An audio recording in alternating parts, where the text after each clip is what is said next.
संतोषी माता की व्रत कथा। एक बुढ़िया थी और उसके 7 बेटे थे। 6 कमाने वाले थे, एक निकम्मा था। बूढ़ी माँ 6 पुत्रों की रसोई बनाती, भोजन कराती और पीछे जो कुछ बचता उसे 7वें को दे देती थी। परंतु 7वां पुत्र बड़ा भोला भाला था, मन में विचार ना करता। एक दिन वह अपनी बहू से बोला, देख मेरी माता का मुझ पर कितना प्रेम है। वह बोली, क्यों नहीं, सबका बचा हुआ झूठा तुमको खिलाती है।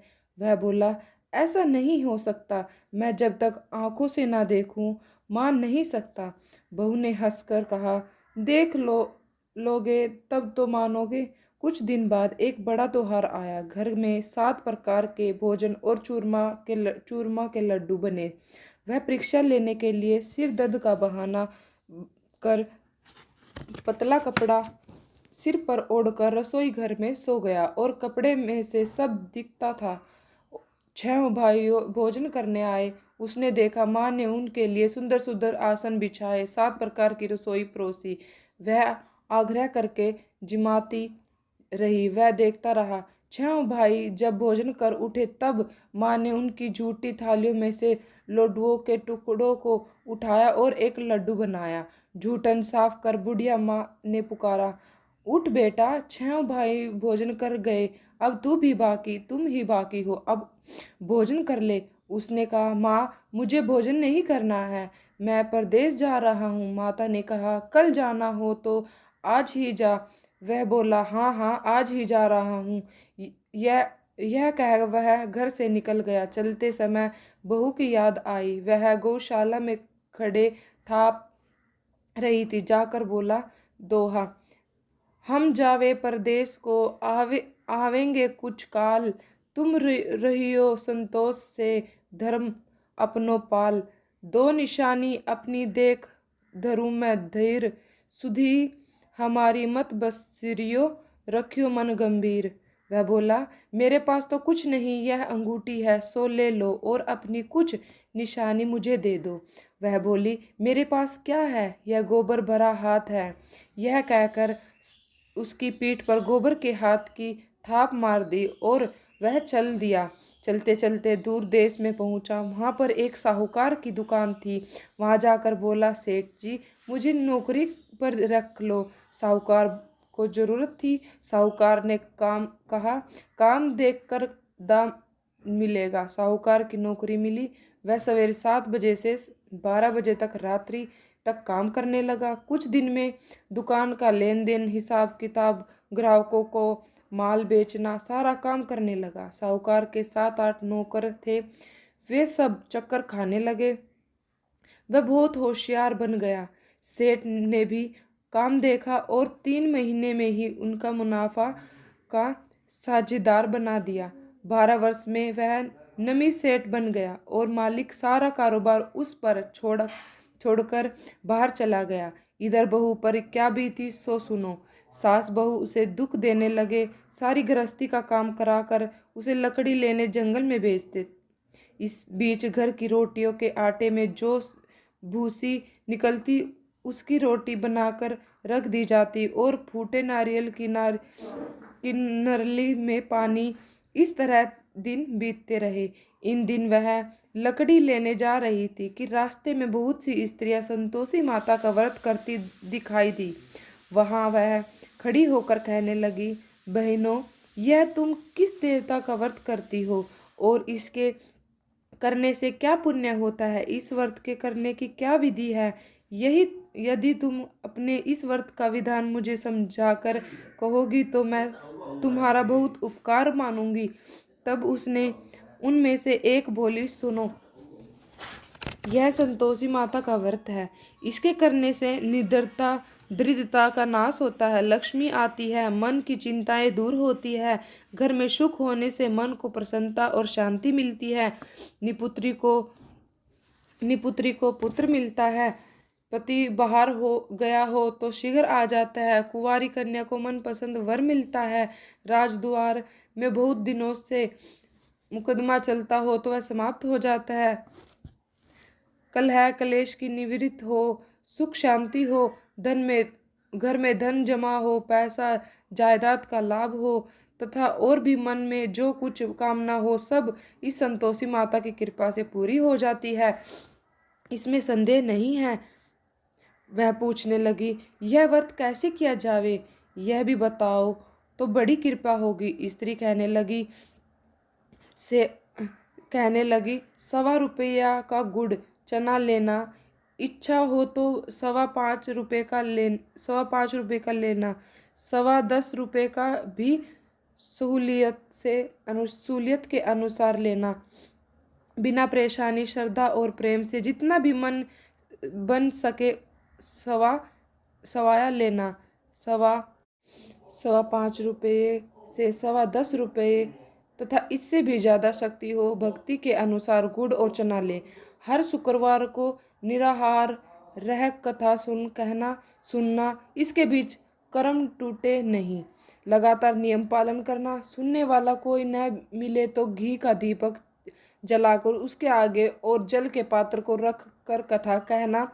नियम ना टूटे जब तक कार्य सिद्ध ना हो। नियम पालन करना और कार्य सिद्ध हो जाने पर व्रत का उद्यापन करना। 3 मास में माता पूरा फल प्रदान करती है। यदि किसी के खोटे ग्रह हो तो भी माता 1 वर्ष में अवश्य कार्य सिद्ध करती है। कार्य सिद्ध होने पर ही उद्यापन करना चाहिए, बीच में नहीं। उद्यापन में 28 सेर आटे का खांचा तथा इसी अनुसार से खीर तथा चने का साग तैयार करना। 8 लड़कों को भोजन कराना। जहाँ तक मिले देवर जेठ भाई बंधु कुटुंब के लड़के लेना, न मिले तो रिश्तेदारों और पड़ोसियों के लड़के को बुलाना, उन्हें भोजन करा यथाशक्ति दक्षिण दे। माता का नियम पूरा करना। उस दिन घर में कोई खटाई ना खाए। यह सुन बुढ़िया की बहू चल दी। रास्ते में लड़की के बोझ को बेच दिया और उन्हें रुपयों से गुड़ चना ले माता के व्रत की तैयारी कर आगे चली और सामने मंदिर देख पूछने लगी, यह मंदिर किसका है? सब कहने लगे, यह संतोषी माता का मंदिर है। यह सुन माता के नियम कुछ जानती नहीं। मैं बहुत दुखी हूँ। हे माता जगजननी, मेरा दुख दूर कर, मैं तेरी शरण में हूँ। माता को धैर्य आया। एक शुक्रवार बीता कि दूसरे शुक्रवार को ही उसके पति का पत्र आया और तीसरे को उसका भेजा हुआ पैसा आ पहुंचा। यह देखकर जेठानियां मुंह सिकोड़ने लगी। इतने दिनों बाद इतना पैसा आया, इसमें क्या बढ़ावा है? लड़के ताने देने लगे। काकी के पास अब पत्र आने लगे, रुपये आने लगा। अब तो काकी की खातिर बढ़ेगी, अब तो काकी बुलाने से भी नहीं बोलेगी। बेचारी सरलता से कहती, भैया पत्र आवे रुपया आवे तो हम सब के लिए अच्छा है। ऐसा कहकर आंखों में आंसू भरकर संतोषी माता के मंदिर में मातेश्वरी के चरणों में गिरकर रोने लगी।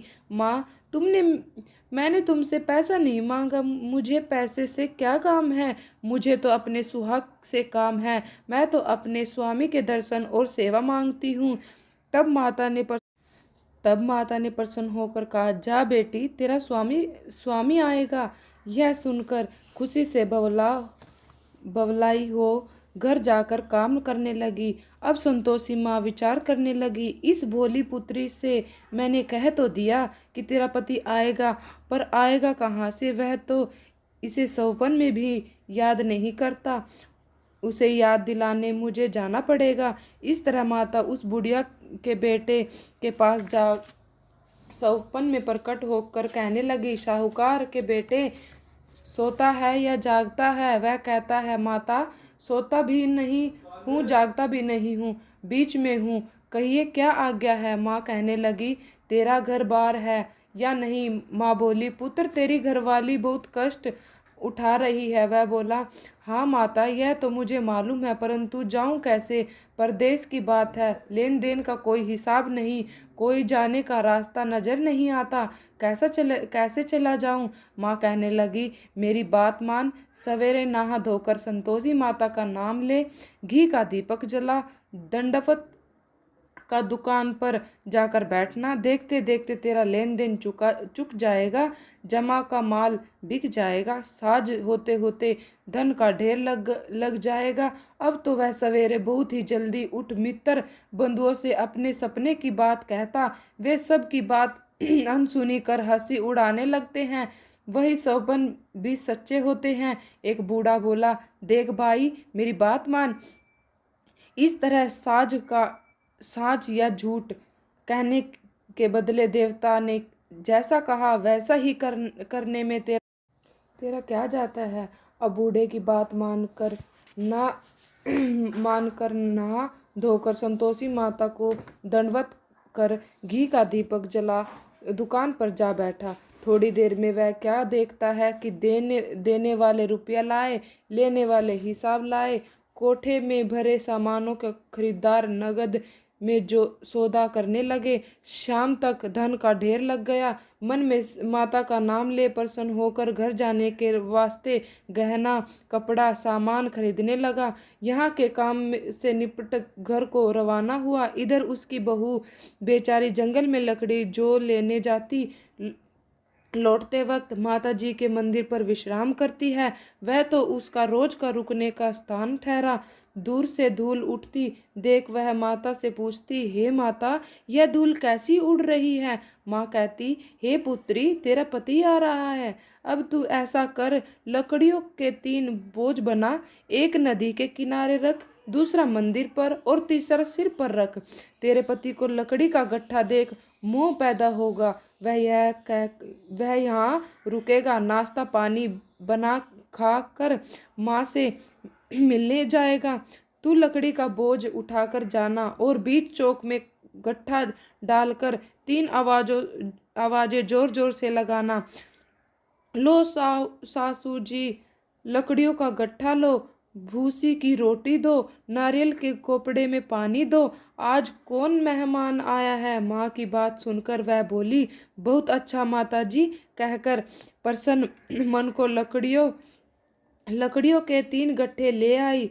एक नदी के तट पर, एक माता के मंदिर पर रखा। इतने में ही वह मुसाफिर आ पहुंचा। सूखी लकड़ी देख उसकी इच्छा हुई कि अब यहाँ निवास करे और भोजन बना खा पीकर गांव को चले। इस प्रकार भोजन कर विश्राम ले गांव को आया। उसी समय बहू सिर पर लकड़ी का गट्ठा ले आती है, उसे आंगन में डाल जोर से 3 आवाज देती है, लो सासू जी लकड़ी का गट्ठा लो, भूखी को रोटी दो, नारियल के खोपड़े में पानी दो। आज कौन सा मेहमान आया है। यह सुनकर उसकी सास अपने दिए हुए कष्टों को भूलने हेतु कहती है, बहू ऐसा क्यों कहती हो, तेरा पति ही तो आया है, आ बैठ मीठा भात खाकर कपड़े गहने पहन। इतने में आवाज सुनकर स्वामी बाहर आते हैं और अंगूठी देख व्याकुल हो जाती है। माँ से पूछता है, यह कौन है माँ। माँ कहती है, बेटा यह तेरी बहू है। आज 12 वर्ष हो गए जब से तू गया है, तब से सारे गांव में जानवर अब तुम्हें देखकर भूसी की रोटी और नारियल के खोपड़े में पानी मांग रही है। वह लज्जित होकर बोला, ठीक है माँ, मैंने इसे भी देखा। माँ अब मुझे दूसरे घर की चाबी दो, मैं उसमें रहूँगा। ठीक है बेटा, जैसी तेरी मर्जी। यह कर माँ ने चाबी का गुच्छा पकड़ा दिया। उसने ताली का गुच्छा लेकर दूसरे कमरे को खोलकर सारा सामान जमाया। एक दिन में ही वहाँ राजा के महल जैसा ठाट बाट बन गया। अब क्या था, वह सुख भोगने लगी। तत्पश्चात अगला शुक्रवार आया। उसने अपने पति से कहा, मुझे माता का उद्यापन करना है। उसका पति बोला, बहुत अच्छा, खुशी से कर ले। तुरंत ही वह उद्यापन की तैयारी करने लगी। जेठ के लड़के को भोजन के लिए कहने गई। उसने मंजूर किया, परंतु पीछे जेठानी अपने बच्चों को खिलाती है। देखो रे, भोजन के समय सब लोग खटाई मांगना, जिससे अब उसका उद्यापन पूरा ना हो। इसके लड़के के जिमने खाए, खीर पेट भरकर खाई, परंतु बाद बात याद आते ही कहने लगे, हमें भी कुछ खटाई खाने को दो, खीर खाना हमें भाता नहीं, देखकर अरुचि होती है। लड़के उठकर खड़े हुए बोले, पैसा लाओ। भोली बहू कुछ जानती नहीं थी, सो उन्हें पैसा दे दिया। लड़के उसी समय उठकर इमली ले खाने लगे। यह देखकर बहू पर माताजी ने कोप किया। राजा के दूत अब उसके पति को पकड़कर ले गए। जेठ जेठानी मन मन मारने खोटे वचन कहने लगी। लूट लूट कर धन इकट्ठा कर लाया था, सो राजा के दूत उसे पकड़कर ले गए। अब सब मालूम हो जाएगा जब जेल की रोटी खाएगा। बहू से यह वचन सहन नहीं होए, रोती रोती माता के मंदिर में गई और कहने लगी, माता तुमने ये क्या किया? हंसाकर क्यों रुलाने लगी? माता बोली, पुत्री तुमने उदापन करके मेरा व्रत भंग किया है, इतनी जल्दी सब बातें भुला दी। वह कहने लगी, माता भूली भूली तो नहीं हूँ, न कुछ अपराध किया, मुझे तो लड़कों को ने भूल में डाल दिया। मैंने भूल से उन्हें पैसे दे दिए और मुझे क्षमा करो माँ। माँ बोली, अब भूल मत करना। वह बोली, अब भूल नहीं। अब बताओ वे कैसे आवेंगे? माँ बोली, पुत्री जा, तेरा पति मुझे रास्ते में ही आता मिलेगा। वह निकली, रास्ते में पति आता मिला। उसने पूछा, तुम कहाँ गए थे? वह कहने लगा, इतना धन जो कमाया उसे टैक्स राजा ने मांगा था, वह भरने गया था। वह प्रसन्न हो बोली, भला हुआ, अब घर चलो। कुछ दिन बाद फिर शुक्रवार आया। वह बोली, मुझे माता का उद्यापन करना है। पति ने कहा, करो। वह फिर जेठ के लड़कों को भोजन को कहने लगी। जेठानी एक दो बातें सुनाई और लड़के को सिखा दिया, और तुम लोग पहले की तरह ही खटाई मांगना। लड़के खाना खाने से पहले ही कहने लगे, हमें खीर खाना नहीं भाती, जी बिगाड़ता है, कुछ खटाई खाने को दो। बहू बोली, खटाई खाने को नहीं मिलेगी, खाना हो तो खाओ। यह कहकर ब्राह्मणों के लड़के बुलाकर भोजन कराने लगी। यथा दक्षिण की जगह एक एक फल उन्हें दिया। इससे संतोषी माता प्रसन्न हो गई। माता की कृपा होती चंद्रमान के समान सुंदर पुत्र प्राप्त हुआ। पुत्र को लेकर प्रतिदिन माता के मंदिर को जाने लगी। माँ ने सोचा कि रोज आती है, आज क्यों न मैं ही उसी के घर चलूं, इसका सारा देखूं तो सही। यह विचार कर माता ने भयानक रूप बनाया और गुड़ और चने से सना मुख, ऊपर से सूंड के समान होठ, उस पर मक्खियाँ भिनभिना रही और धैर्य में पैर रखते ही उसके सास चिल्लाई, देखो रे, कोई चुड़ैल डायन चली आ रही है, लड़को इसे भगाओ नहीं तो किसी को खा जाएगी। लड़के डरने लगे, चिल्लाकर खिड़कियां बंद करने लगे। बहू रोशनदान से देख रही थी, प्रसन्नता से पगली होकर चिल्लाने लगी, आज मेरी माता मेरे घर आई है। यह कर बच्चे को दूध पिलाने से हटाती है। इतने में सास का क्रोध फूट पड़ा और मेरी बहू इसको देखकर कैसे उतावली हुई, जो बच्चे को फटक दिया। इतने में ही माँ के प्रताप से जहाँ देखा वह